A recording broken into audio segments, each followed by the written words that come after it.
नमस्कार, आप देख रहे हैं न्यूज फॉर नेशन और मैं हूं प्रियदर्शन। जनता दल यूनाइटेड ने एक बड़ा बदलाव करते हुए केसी त्यागी को अपना विशेष सलाहकार और मुख्य प्रवक्ता बनाया है। लेकिन इसके साथ ही एक बड़ी बात सामने आई है कि क्या जदयू के वरिष्ठ नेता केसी त्यागी को किसी मजबूरीवश जदयू ने अब यह जिम्मेदारी दी है।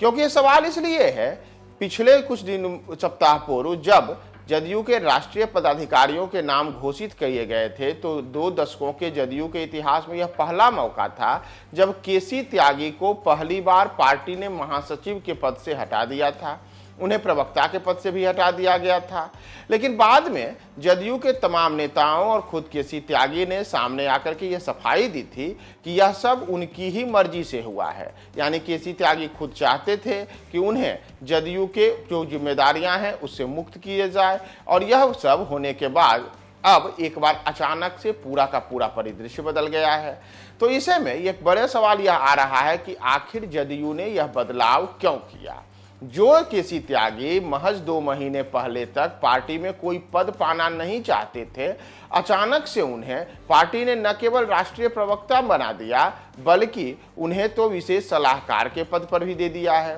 तो आखिर इस सब के पीछे क्या मजबूरी रही होगी। अब जो भीतर खाने की बातें आ रही हैं, जो सूत्र बता रहे हैं, उनका कहना है कि जब 2 दिन पहले नीतीश कुमार ने दिल्ली में केसी त्यागी से मुलाकात की थी तब उनसे पूछा गया था कि क्यों ना जो आपका संगठनात्मक कौशल का अनुभव है उस अनुभव को पार्टी को लंबे समय तक इसका सहयोग मिले, तो ऐसी स्थिति में आप पार्टी के साथ सक्रिय रूप से जुड़े रहें।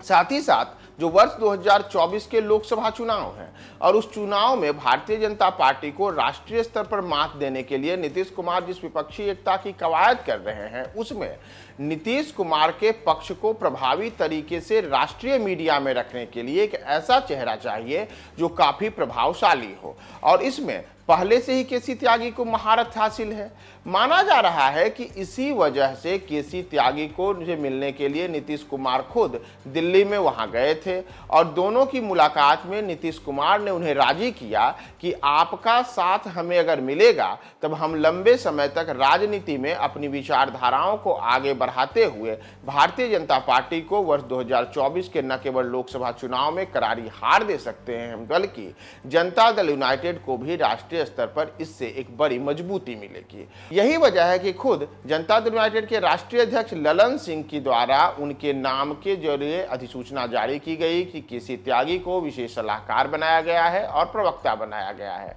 ऐसे में अब यह देखना महत्वपूर्ण होगा कि केसी त्यागी आगे आने वाले दिनों में किस तरीके से नीतीश कुमार और जनता दल यूनाइटेड के पक्ष में जहां राष्ट्रीय मीडिया में प्रवक्ता के तौर पर अपनी बातों को प्रभावी तरीके से रखते हैं, तो वहीं दूसरी ओर भारतीय जनता पार्टी के खिलाफ जिस मुहिम की नीतीश ने शुरुआत की है उस मुहिम को आगे बढ़ाने में विशेष सलाहकार के तौर पर केसी त्यागी कैसे देश के अलग अलग अन्य राजनीतिक दलों को नीतीश के एजेंडे के अनुरूप उनके साथ लाने में अपनी अहम भूमिका निभाते हैं। दरअसल केसी त्यागी की अगर हम बात करें तो केसी त्यागी के पास करीब 40 वर्षों का लंबा राजनीतिक अनुभव है। उन्होंने देश में कई जो समाजवादी धड़े के नेता रहे हैं उनके साथ लंबे अरसे तक काम किया है। देश के कई प्रधानमंत्रियों के साथ उनकी निकटस्थताएं रही हैं और बिहार के मुख्यमंत्री नीतीश कुमार के साथ तो वे पिछले करीब 2-2.5 दशकों से लगातार कदम दर कदम मिला के चल रहे हैं। और राष्ट्रीय स्तर पर जनता दल यूनाइटेड के एक ऐसे चेहरे हैं